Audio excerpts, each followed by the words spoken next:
Operation തുഫാൻ്റെ രണ്ടാം ഘട്ടം ഓണം കഴിഞ്ഞാൽ ഉടൻ തന്നെ ആരംഭിക്കും. ഗ്രാമവികസന വകുപ്പ് മന്ത്രി തദ്ദേശ സ്വയംഭരണ വകുപ്പ് മന്ത്രിയുമായ കെ.എം. ഷാജിയുമായി ഈ കാര്യം സംസാരിച്ച് ഒരു കർമ്മ പദ്ധതിക്ക് രൂപം കൊടുത്തിട്ടുണ്ട്. ഓപ്പറേഷൻ തുഫാൻ ആരംഭിച്ച ശേഷം കേരളത്തിൽ മയക്കുമരുന്നിൻ്റെ ഉപയോഗവും വിതരണവും പാടെ കുറഞ്ഞിട്ടുണ്ട്. ഏതാണ്ട് ഇപ്പോൾ 9,200-ലധികം ആളുകളെ പോലീസ് അറസ്റ്റ് ചെയ്യുകയുണ്ടായി. ഏതാണ്ട് 7,000-ലധികം കേസുകൾ രജിസ്റ്റർ ചെയ്തു. 100 കോടിയിലധികം വില വരുന്ന രാസലഹരി പിടിച്ചെടുക്കുകയുണ്ടായി. അപ്പോൾ അടുത്ത ഘട്ടം ത്രിതല പഞ്ചായത്ത് സംവിധാനങ്ങളെ കൂടി യോജിപ്പിച്ചുകൊണ്ട് വ്യാപകമായ ബോധവൽക്കരണവും അതോടൊപ്പം തന്നെ ലഹരി പദാർത്ഥങ്ങളിൽ നിന്ന് ജനങ്ങളെ മോചിപ്പിക്കാൻ വേണ്ടിയുള്ള കർമ്മ പദ്ധതികൾക്കുമാണ് രൂപം കൊടുക്കുന്നത്. ഇന്ന് മയക്കുമരുന്ന് മാഫിയ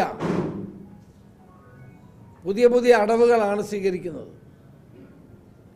കൊറിയർ സർവീസിലൂടെ വ്യാപകമായ തോതിലുള്ള മയക്കുമരുന്ന് വസ്തുക്കൾ അയക്കുന്നതായി ഗവൺമെൻറ് ശ്രദ്ധയിൽപ്പെട്ടു.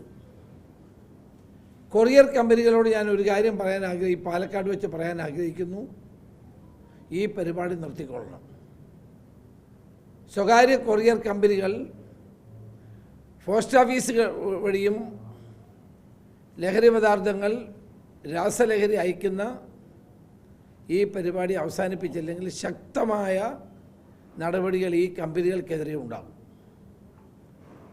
ഇന്ന് കൊറിയർ കമ്പനികളിലൂടെ അവരയക്കുന്ന സാധനങ്ങൾ എന്താണെന്ന് പരിശോധിക്കാനുള്ള ഉത്തരവാദിത്വം അവർക്കുണ്ട്. സ്വകാര്യ കൊറിയർ കമ്പനികൾ ഇത് രാസലഹരിയെ പ്രോത്സാഹിപ്പിക്കുന്നത് ശരിയല്ല. അങ്ങനെ ചെയ്യുന്നവർക്കെതിരെ ശക്തമായ നടപടി ഉണ്ടാകും. മാത്രമല്ല പുതിയ പുതിയ മാർഗങ്ങളാണ് രാസലഹരി വിതരണക്കാരും ഇതിൻ്റെ മാഫിയയും അവലംബിക്കുന്നത്. ഡ്രോപ്പിൻ എവിടെയെങ്കിലുമൊക്കെ ഇട്ടിട്ട് ഫോണിൽ വിളിച്ച് പറയുക. അതുകൊണ്ട് ട്രെയിനിലൂടെയുള്ള ഈ ഡ്രോപ്പിംഗ് പരിപാടി അവസാനിപ്പിക്കണം.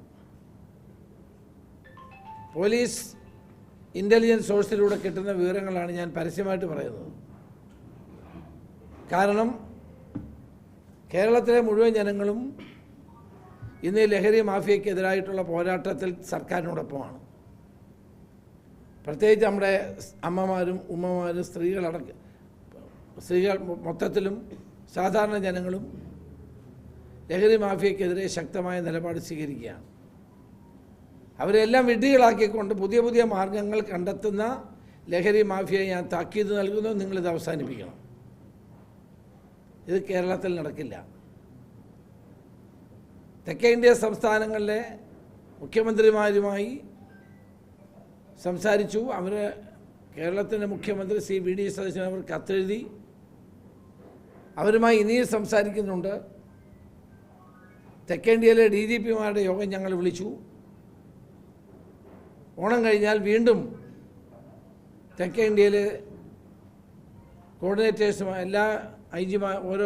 എല്ലാ സ്റ്റേറ്റുകളിലും ഓരോ IG-മാരെ അവർ നോമിനേറ്റ് ചെയ്തിട്ടുണ്ട്. ആ സമിതി കൂടി കൂടുതൽ കർശനമാക്കാൻ തീരുമാനിച്ചിട്ടുണ്ട്. ഓണക്കാലത്ത് കേരളത്തിൽ സ്പിരിറ്റ് ഒഴുകുന്ന ഒരു പ്രവണത കണ്ടുവരുന്നുണ്ട്. അത് അനുവദിക്കില്ല. എക്സൈസ് മന്ത്രി ആ കാര്യത്തിൽ കർശന നിർദ്ദേശം നൽകിയിട്ടുണ്ട്. പലയിടത്തുനിന്ന് ഈ സ്പിരിറ്റ് പിടിക്കുന്നുമുണ്ട്. അപ്പോൾ വ്യാപകമായ തോതിലുള്ള ഈ രാസലഹരിയുടെ ഉപയോഗം കേരളത്തിൽ എന്ത് വില കൊടുത്ത് ഞങ്ങൾ ചെറുക്കും. അതിന് പോലീസ് സജ്ജമാണ്. എല്ലാ ജില്ലകളിലും ഡാൻസ് ഓഫ് ടീം സജീവമായി പ്രവർത്തിക്കുന്നു. ഇപ്പോൾ തന്നെ ഈ ഡാൻസ് ഓഫ് ടീമിന് പ്രത്യേക വാഹനങ്ങളും മറ്റടിസ്ഥാന സൗകര്യങ്ങളും ഒരുക്കാൻ തീരുമാനിച്ചിട്ടുണ്ട്. കേരള പോലീസിൽ തന്നെ ഒരു പ്രത്യേക വിങ് ഈ നർക്കോട്ടിക്കിന് വേണ്ടി തയ്യാറാക്കുന്നുണ്ട്. ഒരു IG, DYSP, CI, SI തുടങ്ങിയിട്ടുള്ള നിലയിലുള്ളൊരു പുതിയ സംവിധാനമാണ് ഏർപ്പെടുത്താൻ പോകുന്നത്. അതുകൊണ്ട് ഇത് ഗവൺമെൻറ് വന്ന ആദ്യത്തെ ഒരു ആരംഭശൂരത്വമല്ല. ഞങ്ങൾ നിരന്തരമായി കേരള പോലീസ് ഈ ലഹരി മാഫിയക്കെതിരെയുള്ള പോരാട്ടം തുടരും. ഓഗസ്റ്റ് 15-ന് കൂടി കേരള പോലീസിൽ സമൂലമായ മാറ്റം വരാൻ പോവുകയാണ്. മൈ പോലീസ് സ്റ്റേഷൻ എന്നൊരു പുതിയ പദ്ധതി ഞങ്ങൾ ആരംഭിച്ചു. എല്ലാ പോലീസ് സ്റ്റേഷനും ജനങ്ങൾക്ക് തോന്നണം it is my police station, ഇതെൻ്റെ പോലീസ് സ്റ്റേഷനാണെന്നുള്ള വികാരം ജനങ്ങൾക്കുണ്ടാകണം. കേരളത്തിലെ എല്ലാ പോലീസ് സ്റ്റേഷനുകളും ഇപ്പോൾ തൂത്ത് തുടച്ച് വൃത്തിയാക്കി പെയിൻ്റ് അടിച്ച് ഓഫീസിൻ്റെ മുമ്പിൽ പോലീസ് സ്റ്റേഷൻ്റെ മുമ്പിലുണ്ടായിരുന്ന ആക്രി സാധനങ്ങളൊക്കെ പഴയ വാഹനങ്ങളൊക്കെ എടുത്ത് മാറ്റി അത് വിൽക്കാൻ പറഞ്ഞിരിക്കുകയാണ്. കേസുള്ളതാണ്, കേസിന് വക്കീലന്മാരെ ഏർപ്പാട് ചെയ്ത് അതിൽ നിന്ന് അത് പരിഹാരം ഉണ്ടാക്കുക. അപ്പോൾ കേരളത്തിലെ എല്ലാ പോലീസ് സ്റ്റേഷനും ഓഗസ്റ്റ് 15 ഒരു പുതിയ മുഖമുണ്ടാകാൻ പോവുകയാണ്. അതുപോലെ തന്നെ കസ്റ്റഡി മരണങ്ങൾ, കസ്റ്റഡി അതിക്രമങ്ങൾ ഒന്നും ഉണ്ടാകാതിരിക്കാൻ പ്രത്യേകമായ നിർദ്ദേശമുണ്ട്. പോലീസ് സ്റ്റേഷനിൽ വരുന്ന ഏതൊരാളെയും സ്വീകരിക്കാനും അവർക്ക് പറയാനുള്ള കാര്യങ്ങൾ കേൾക്കാനും അവരുടെ കാര്യങ്ങൾ കാലതാമസം കൂടാതെ പരിഹരിക്കാനുമുള്ള ഒരു സംവിധാനമാണ് മൈ പോലീസ് സ്റ്റേഷനിലൂടെ ഉദ്ദേശിക്കുന്നത്.